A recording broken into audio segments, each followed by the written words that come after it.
चल रहा है हमारे देश में।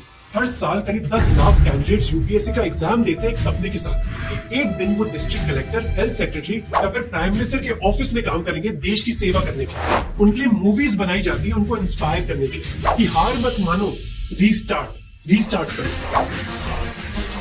पर अगर एक दिन आपको पता चले कि जिस रेस में आप भाग रहे हो लाखों स्टूडेंट्स के साथ बस कुछ सीट्स के लिए, वो रेस स्टार्टिंग से ही फिक्स थी, तो आपका क्या होगा?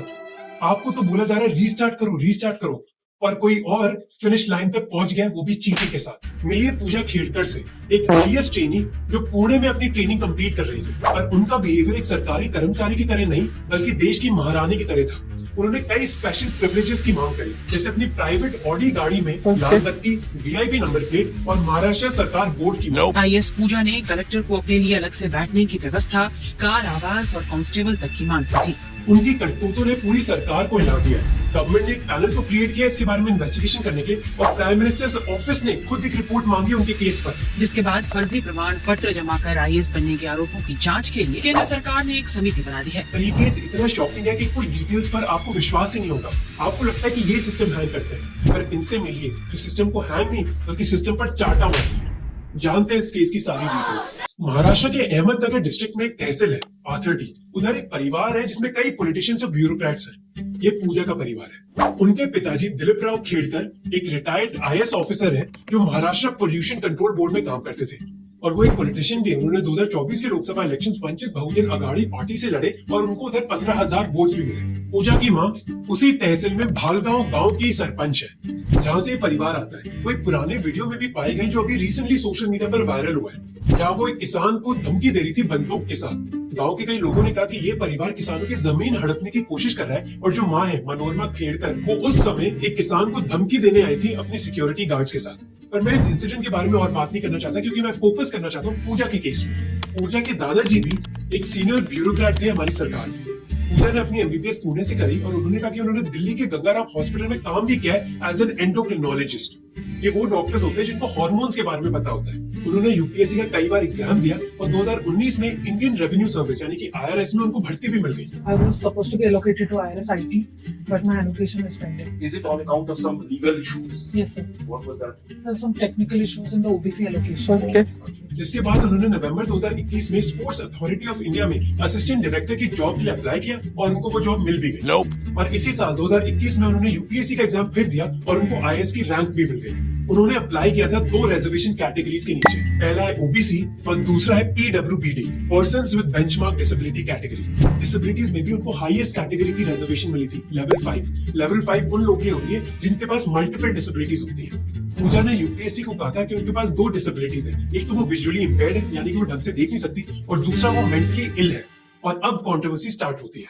22 अप्रैल 2022 यूपीएससी एग्जाम क्लियर करने के बाद न्यू दिल्ली के एम्स हॉस्पिटल ने पूजा को बुलाया मेडिकल एग्जामिनेशन के लिए, ताकि उनकी डिसेबिलिटीज वो वेरीफाई कर सके। एम्स हॉस्पिटल के ड्यूटी ऑफिसर ने उनको 6 बार बुलाया, पर हर बार पूजा ने मना कर दिया। कई बार उन्होंने ये रीजन दिया कि कोविड है उनको, और दूसरी बार उन्होंने ये रीजन दिया कि वो एमआरआई स्कैन करवा नहीं सकती। पूजा का एक्चुअली एम्स में एक एमआरआई स्कैन होना था, ये वेरीफाई करने के लिए कि जो उनकी आंखें हैं उनमें एक्चुअली कोई विजन लॉस हो चुका है या फिर नहीं, पर पूजा ने ये करने से मना कर दिया। अब जो सरकारी डिपार्टमेंट जो आईएएस ऑफिसर्स की रिक्रूटमेंट के लिए जिम्मेदार होता है, वो था department of personal and training, DOPT.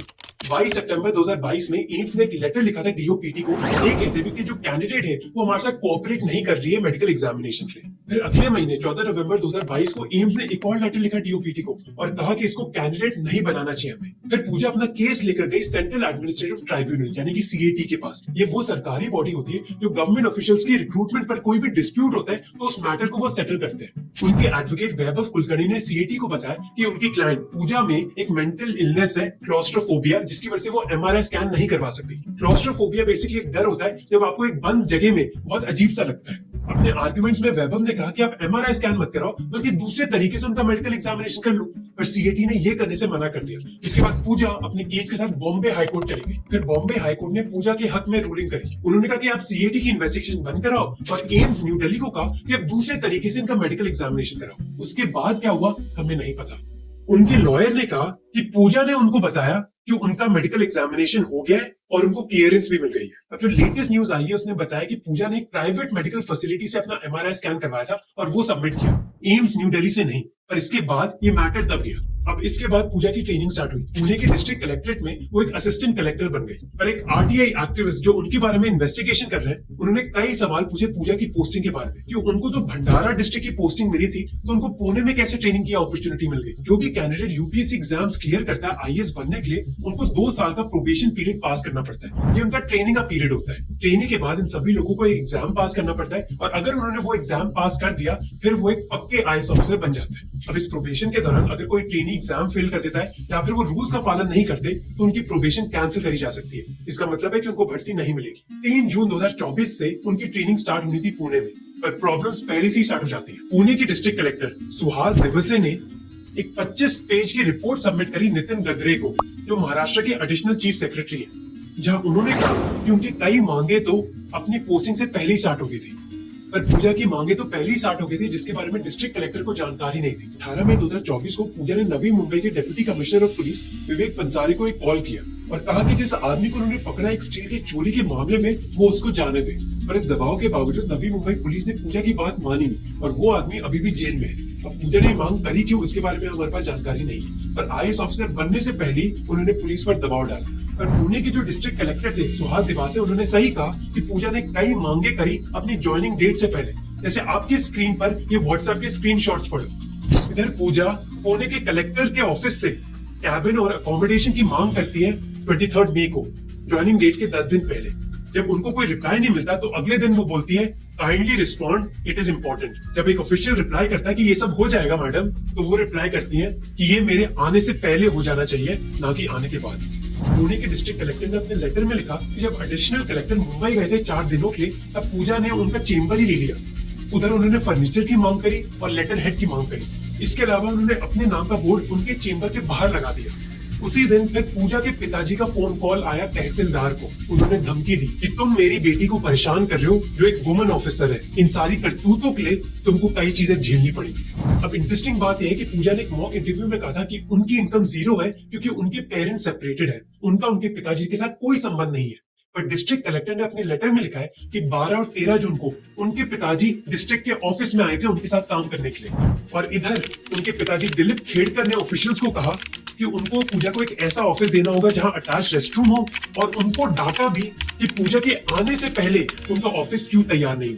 फिर पूजा के पिताजी दिलीप खेड़कर ने ऑफिशियल्स को कहा कि आपको ऑफिस की कई इलेक्ट्रिकल फिटिंग्स चेंज करनी होगी, और आप तब तक घर नहीं जा सकते जब तक ये काम कंप्लीट नहीं होगा। उसके बाद पूजा ने अपनी प्राइवेट ऑडी A4 गाड़ी के लिए लाल बत्ती, वीआईपी नंबर प्लेट और एक महाराष्ट्र सरकार बोर्ड की मांग करी। डिस्ट्रिक्ट कलेक्टर ने कहा कि उनके पास ट्रेनिंग करने के लिए कई प्रोबेशनरी ऑफिसर्स आ चुके हैं, पर आज तक किसी ने ऐसी फैसिलिटीज की डिमांड नहीं करी। इनफैक्ट जो प्रोबेशन में होता है, उनको ऐसी फैसिलिटीज मिलती भी नहीं है। ये खबरें मीडिया में आई डिस्ट्रिक्ट कलेक्टर के लेटर लिखने के बाद। इस कंट्रोवर्सी के बाद महाराष्ट्र सरकार ने उनको ट्रांसफर कर दिया वाशिम डिस्ट्रिक्ट में, जहां वो आए अपनी प्राइवेट ऑडी गाड़ी में नहीं, बल्कि एक साधारण बोलेरो में। जब मीडिया ने उनको घेर लिया, तो उन्होंने कहा कि एज अ गवर्नमेंट ऑफिशियल वो इन्वेस्टिगेशन के बारे में बिल्कुल बात नहीं कर सकते। मैंने जैसे पहले ही आपको बोला, I am not authorised to say anything to the media. मेरा जो भी सबमिशन होगा मैं वो कमेटी को कर दूंगा।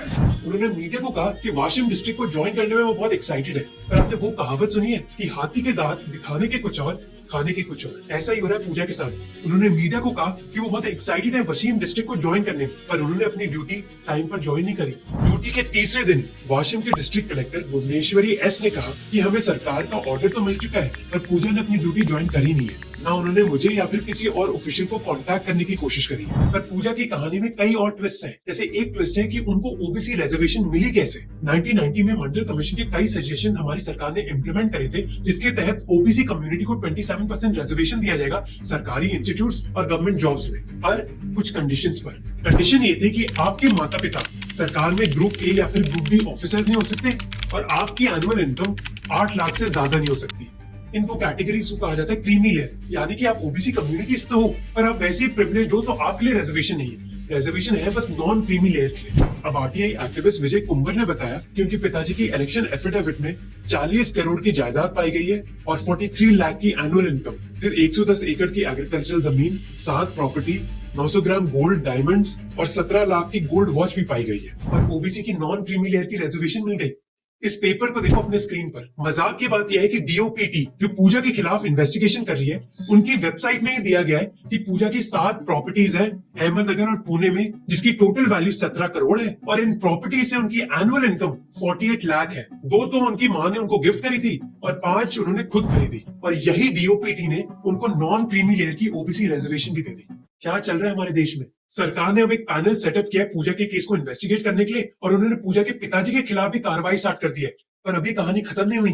2 दिन पहले पुणे की ट्रैफिक पुलिस ने एक नोटिस भेजा पूजा खेड़कर को कि आपने अपनी प्राइवेट ऑडी गाड़ी में एक तो लाल बत्ती जलाई थी, उसके अलावा 21 चालान पेंडिंग है जिनकी वैल्यू 27,000 रुपए है। जब पुणे की पुलिस उनके घर गई ये नोटिस देने के लिए, उस घर में पुणे की पुलिस को ऑडी गाड़ी भी दिखी और 4 दूसरी गाड़ी दिखी।